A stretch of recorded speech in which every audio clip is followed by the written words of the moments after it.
In the next main set, Rage of the Abyss, which will release in roughly around 2 months, there will be a new card called Mulcharmy Puvaros, and this card is similarly to the Mulcharmy Purulia, which released in Infinite Forbidden. This card will have a big impact on the metagame. As you could see in the EU WCQ and the NA WCQ, the Mulcharmy Purulia has seen quite a lot of play and has had much impact in the top games, like the final of the NA WCQ, which was single-handedly won by activating Purulia and then having enough hand traps to stop your opponent. And this new card will be much better because it's not only giving you a draw from summoning from the hand, but it will also give you a draw from summoning from the deck and the extra deck. So only those two, not from the hand. Yeah, and this card will be super good and it will see play in every deck. So as you can see in the OCG, this is a metagame breakdown from August, and we see that people are still playing Snake Eyes and Tempai, and we can see that people started playing 3 of the Maxi, of course, and still they play, added to that, 3 of the Puvaros, and this is just super toxic because the Puvaros is pretty much a pseudo Maxi, which is just a little bit worse. And as you can see, this is seeing play in every, like this is a 3rd place championship list, which also played 3 Puvaros and 3 Maxi. We are lucky that we don't have Maxi in our in the TCG. We're lucky that we don't have Maxi in the TCG. But this card will still have a big impact on our metagame. And the problem is that almost all of the decks summon from the extra deck or the main deck. And that's why this card is so broken. And I will just show you the one deck which does not really summon from the main deck. Of course, there are other decks, but this is, for me, the best deck right now, which summons only from the hand. Yeah, pretty much only from the hand. And from the graveyard, of course. And this is Voiceless Voice. This deck just consists of ritual summoning, getting the rituals from the hand to the field, and then summoning back your low from the graveyard. And there are like some cards which summon from the deck, like the Soravis effect monster, but it's not all, and I will just show it to you in this combo. So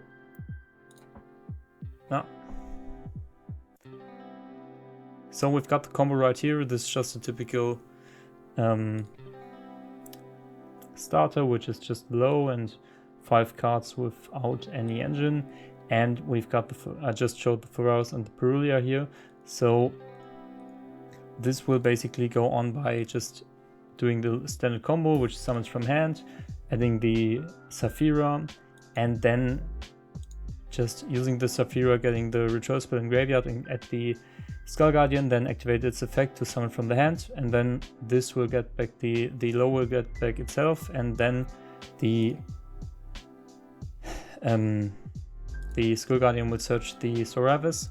And the funny thing right here is I show that in the next move I go into Dynamondo, and now you might say, like, why would you summon from the extra deck now? Because you pretty much want to play around the Puvaros, but the Puvaros is not a hand trap. You just activate in the draw phase and then just wait until your opponents do something, like the Purulia, because the difference is that the Purulia you just activate it because your opponent will have the first action of the game, which can be a normal summon from the hand. And that's why you pretty much have to Purulia before the main phase, because you would just miss out on a draw when you just activate it after your normal summons. So this will be another case because you can't just summon from the deck or the extra deck without starting a chain. I mean, of course you can summon from the extra deck without starting a chain, but if you have like 2 monsters on the board, your opponent will definitely be like, okay, now I will activate the Puvaros, and then you will not miss out on a draw. And for this, when your opponent sees that you do like the Voiceless Voice combos, he will pretty much not activate the Puvaros and just hold in hand, probably as a discard follow or anything else. And then you can just go into Dynamondo without being afraid of it, because after you got into Dynamondo, it's already too late for him to activate it. And then you can just pass to your opponent and just activate the Dynamondo effect, get back the Skull Guardian, and then get back the low. And then the low will just set the trap, not the trap, the spell, the blessing. And then on your next action, you can either tribute the low or the Skull Guardian.